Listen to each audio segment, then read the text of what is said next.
breaking news.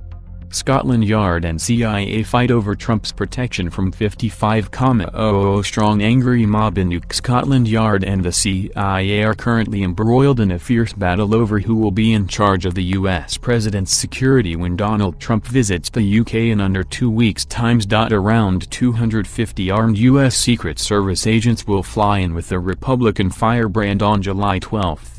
The CIA desperately want to set up their own control center following fears of mass protests. But Scotland Yard bosses are adamant they are in charge during the visit. A Facebook event titled "Protest Trump's Visit" currently has over 55,000 planned attendees, with a further 154,000 listed as interested in the event, which will take place in London. The scale of the protest could result in nearly 10,000 officers working overtime, costing the taxpayer up to £5 million. An insider told The Sun, Trump's team carry their own telecommunications system. They are very top secret. But the Met Police say they'll run the show and his agents can use their security control center. When George W. Bush was president and came to London, U.S. agents actually burst into the control room and just started setting up their own phone lines. Nothing has been resolved. They will just do the same thing again.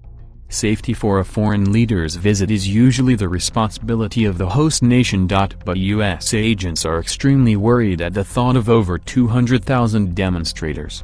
Hundreds of riot vans are expected to take to the streets to prevent planned rallies and marches against Donald Trump turning violent, particularly when they clash with supporters of the U.S. president. A total of 40 police cars and motorbike outriders are thought to have been demanded whenever the U.S. president travels by road, to shield him for assassination attempts. Police forces will travel both in front and behind Trump's car, blocking all intersections along the route. Chief constables have canceled their rest days and told officers to prepare to be hundreds of miles away from home to help out in areas the billionaire is due to visit. Operation Manifold, as it has been labeled, has caused fears it will leave the rest of the country without adequate security in the midst of a violent crime wave, which has seen at least 51 people fatally stabbed in London alone since the beginning of 2018. Kevin Hurley, a former public order chief in the City of London Police, said, "It will be a significant drain on visible policing, it's going to strip out resources from surrounding forces, and it will be the youngest and fittest who are drawn off." Whenever the U.S. president visits, there is a huge security requirement just because of the threat from terrorism, but because of his current profile it's likely to increase opposition, and there will be a significant requirement to maintain public order.